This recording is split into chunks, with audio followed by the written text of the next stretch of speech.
How to control our mind. ನಮ್ಮ ಮನಸ್ಸನ್ನು ಹೇಗೆ ಹತೋಟಿಯಲ್ಲಿ ಇಡಬೇಕು ಅನ್ನೋದ್ರ ಬಗ್ಗೆ ಒಂದಷ್ಟು ಮಾಹಿತಿಗಳನ್ನು ನೋಡೋಣ. ಸ್ನೇಹಿತರೆ, ಮೊದಲು ಈ ಮನಸ್ಸು ಅಂದರೆ ಏನು ಇದನ್ನು ಅರ್ಥ ಮಾಡಿಕೊಳ್ಳೋಣ. ಮನಸ್ಸು ಎಂದರೆ ಅದೊಂದು ವಸ್ತುವೇ, ರೂಪವೇ, ಇಂದ್ರಿಯವೇ ಅಥವಾ ನಮ್ಮ ದೇಹದ ಯಾವುದಾದರೂ ಒಂದು ಅಂಗವೇ, ಅದೊಂದು ಪದಾರ್ಥವೇ, ಏನದು? ಅದಾವುದೂ ಅಲ್ಲ.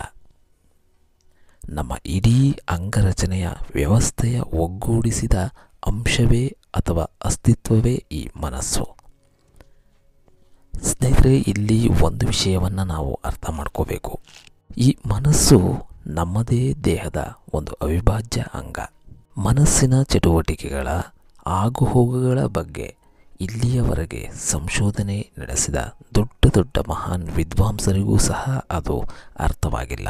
ಕಾರಣ, ಇಲ್ಲಿಯವರೆಗೆ ನಮಗೆ ತಿಳಿದಂತೆ ಮನಃಶಾಸ್ತ್ರಜ್ಞರಾದಂಥ ಸಿಗ್ಮಂಡ್ ಫ್ರಾಯ್ಡ್, ಆಡ್ಲರ್, ಯುಂಗ್ ಇಂತಹ ವ್ಯಕ್ತಿಗಳು, ವಿದ್ವಾಂಸರು ಇಡೀ ವಿಶ್ವದ ಅತ್ಯಂತ ಹೆಚ್ಚು ಸಂಶೋಧನೆಯಲ್ಲಿ ಮನಸ್ಸಿನ ಬಗ್ಗೆ ಸಂಶೋಧನೆ ನಡೆಸಿದಂತಹ ಈ ವ್ಯಕ್ತಿಗಳು ಕೂಡ ಸಾಕಷ್ಟು ವಿಚಾರದಲ್ಲಿ ಸೋತು ಹೋಗಿದ್ದಾರೆ. ಈ ವ್ಯಕ್ತಿಗಳು ಅಸ್ವಸ್ಥ ಮನಸ್ಥಿತಿ ಉಳ್ಳಂತಹ ವ್ಯಕ್ತಿಗಳನ್ನೇ ಸಂಶೋಧನೆಗೆ ಒಳಪಡಿಸಿದ್ದಾರೆ ವಿನಃ ಸ್ವಸ್ಥ ವ್ಯಕ್ತಿಗಳನ್ನಲ್ಲ. ಸುಮ್ಮನೆ ಯೋಚಿಸಿ ನೋಡಿ, ಸ್ವಸ್ಥ ವ್ಯಕ್ತಿಗಳು ಎಂದಾದರೂ ಆಸ್ಪತ್ರೆಗೆ ಹೋಗಲು ಸಾಧ್ಯವೇ? ಆರೋಗ್ಯಕರ ವ್ಯಕ್ತಿ ಎಂದಿಗೂ ವೈದ್ಯರನ್ನು ಭೇಟಿಯಾಗೋದಿಲ್ಲ. ಆತನಿಗೆ ವೈದ್ಯರ ಅಗತ್ಯವಾದರೂ ಏನಿದೆ?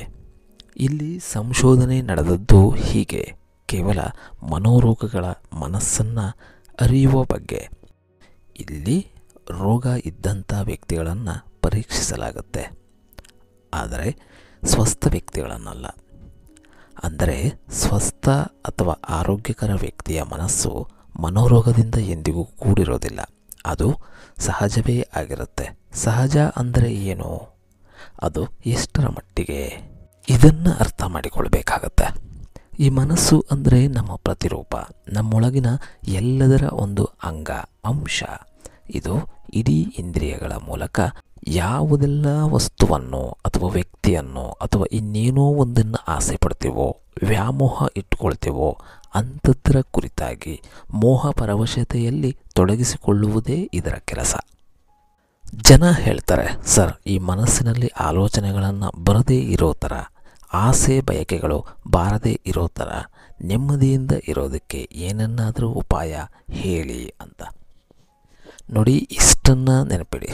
ನಾವು ಹೊರಗಿನ ಜಗತ್ತಿನಲ್ಲಿ ಬದುಕಬೇಕಾದ್ರೆ ನಮ್ಮಲ್ಲಿ ಹೊರ ಜಗತ್ತಿಗೆ ಸಂಬಂಧಿಸಿದಂತೆ ವಸ್ತು, ಪದಾರ್ಥ, ವ್ಯಕ್ತಿ, ಹಣ ಅಥವಾ ಸಂಪತ್ತು, ಇನ್ನೇನೋ ಒಂದು ಯಾವಾಗಲೂ ನಿತ್ಯವೂ ಬೇಕಾಗುತ್ತೆ. ನಮಗೆ ಅದು ಇಲ್ಲ ಅನಿಸಿದಾಗಲ್ಲ ಬೇಕು ಬೇಕು ಅಂತಲೇ ಅನಿಸುತ್ತೆ. ಯಾವುದು ಇಲ್ಲವೋ ಅದನ್ನೇ ನಮ್ಮ ಮನಸ್ಸು ಬೇಡ್ತಾ ಇರುತ್ತೆ. ಇದೇ ಅದರ ವೀಕ್ನೆಸ್.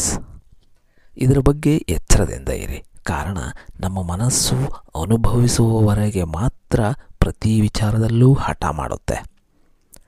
ಆದರೆ ಸಿಗುವವರೆಗೆ ಮಾತ್ರ, ಸಿಕ್ಕ ನಂತರ ಅದು ತಾನೇ ತಾನಾಗಿ ನಿರ್ಲಕ್ಷ್ಯವನ್ನೂ ಮಾಡುತ್ತೆ ಸ್ನೇಹಿತರೆ.